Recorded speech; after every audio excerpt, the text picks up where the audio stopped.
இந்த வீடியோவில் இப்போ என்ன பார்க்க போகிறோம்னா 2021 நாங்குநேரி சட்டமன்ற தொகுதியில் யார் வெற்றி பெற்றாங்க, எவ்வளோ ஓட்டு வாங்கினாங்க, எத்தனை சதவீதம் ஓட்டு வாங்கினா நம்ம தெளிவாக பார்க்க இருக்கிறோம். வாங்க வீடியோக்குள்ளே போகலாம். நம்ம பார்த்துட்டு இருக்கிறது நாங்குநேரி சட்டமன்ற தொகுதி. காங்கிரஸ் கட்சி வெற்றி பெற்றிருக்காங்க 2021. மனோகரன் அவர்கள் போட்டிட்டு இருக்காங்க. 75,902 ஓட்டு வாங்கியிருக்காங்க. 39.74% ஓட்டு வாங்கி காங்கிரஸ் வெற்றி பெற்றுக்க பார்க்குறோம். ரெண்டாவது இடத்துல அதிமுக தோல்வி அடைஞ்சிருக்காங்க. என் கணேசராஜா அவர்கள் போட்டிட்டு இருக்காங்க. 59,416 ஓட்டு வாங்கியிருக்காங்க. 31.11% ஓட்டு வாங்கி ரெண்டாவது இடத்துல இருக்கிறத பார்க்குறோம். மூன்றாவது இடத்துல அமமுக எஸ் பரமசிவ ஐயப்பன் அவர்கள் 31,870 ஓட்டு வாங்கியிருக்காங்க. 16.69% ஓட்டு வாங்கி மூன்றாவது இடத்துல இருக்காங்க.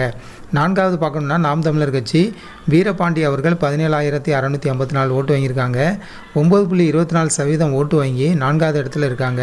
நம்ம பார்த்த எல்லாமே கூட்டணி கட்சியோடு சேர்ந்து வாங்கிய ஓட்டு தான். நாம் தமிழர் கட்சி மட்டும் தனித்து வாங்கிய ஓட்டை நம்ம பார்க்குறோம்.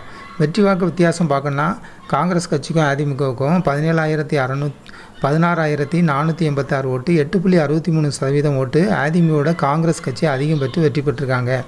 பதிவான வாக்குகள் 2021 இந்த சட்டமன்ற தொகுதியில் எடுத்துக்கிட்டோம்னா 1,90,985 ஓட்டு, 68.80% ஓட்டு பதிவாயிருக்கு, ஓட்டு போட்டிருக்காங்க. பதிவான வாக்காளர்கள் எடுத்துக்கிட்டோம்னா 2,77,578 பேர். ஆனால் ஓட்டு போட்டவங்க 1,90,985 பேர். இப்போ நம்ம பார்க்க இருப்பது 2026 தமிழக வெற்றி கழகம் புதிய வரவு. இந்த கட்சிகளுடைய ஓட்டை தான் அதிகமாக பிரிக்க இருக்காங்க. நாங்குநேரி சட்டமன்ற தொகுதியில் எந்த கட்சி ஓட்டை இந்த நாங்குநேரி சட்டமன்ற தொகுதியில் அதிகமாக பிரிக்க இருக்காங்கன்னு பார்க்கும். இன்னொரு பகுதியில் தேர்தல் ஆணையம் 75 லட்சம் ஓட்டுக்கு மேலே நிராகரிச்சிருக்காங்க.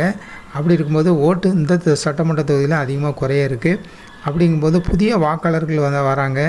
இன்னும் எந்த கட்சியும் சாராத, எந்த கட்சிக்கும் இது இருக்காத நடுநிலை வாக்காளர்கள் இருக்காங்க. அவங்களுடைய ஓட்டு தான் இந்த வெற்றியை தீர்மானிக்கக்கூடிய ஒரு காரியமாக இருக்குது. இந்த சட்டமன்ற தொகுதியை பொறுத்துட்டதும் ஒரு 28,000 ஓட்டுக்கு மேலே வாங்கும்போது அந்த நடுநிலை வாக்காளர்கள் யாருக்கு அதிகமாக வாக்களிக்காங்களோ அவங்களுக்கு தான் வெற்றி பெற 28,000 ஓட்டுக்கு மேலே நடுநிலை வாக்காளர் ஓட்டை யார் பெறுறாங்களோ அவங்களுக்கு தான் வெற்றி பெற அதிக வாய்ப்பு இருக்குது. நாங்குநேரி சட்டமன்ற தொகுதி 2026 நம்ம பார்க்குறோம். தமிழக வெற்றி கழகம் யார் கட்சி ஓட்டை அதிகமாக பிரிக்காங்க மற்றும் அவங்களுடைய ஓட்டு வங்கி அப்படி நிரூபிக்காங்கன்ட்டு வரும் நாட்களில் நம்ம நாங்குநேரி சட்டமன்ற தொகுதியை பற்றி நம்ம முழுமையாக பார்க்க இருக்கிறோம். ஜனநாயக டிவி சேனலுக்கு புதியவராக இருந்தால் ஜனநாயக டிவி சேனலை சப்ஸ்கிரைப் பண்ணுங்கள்.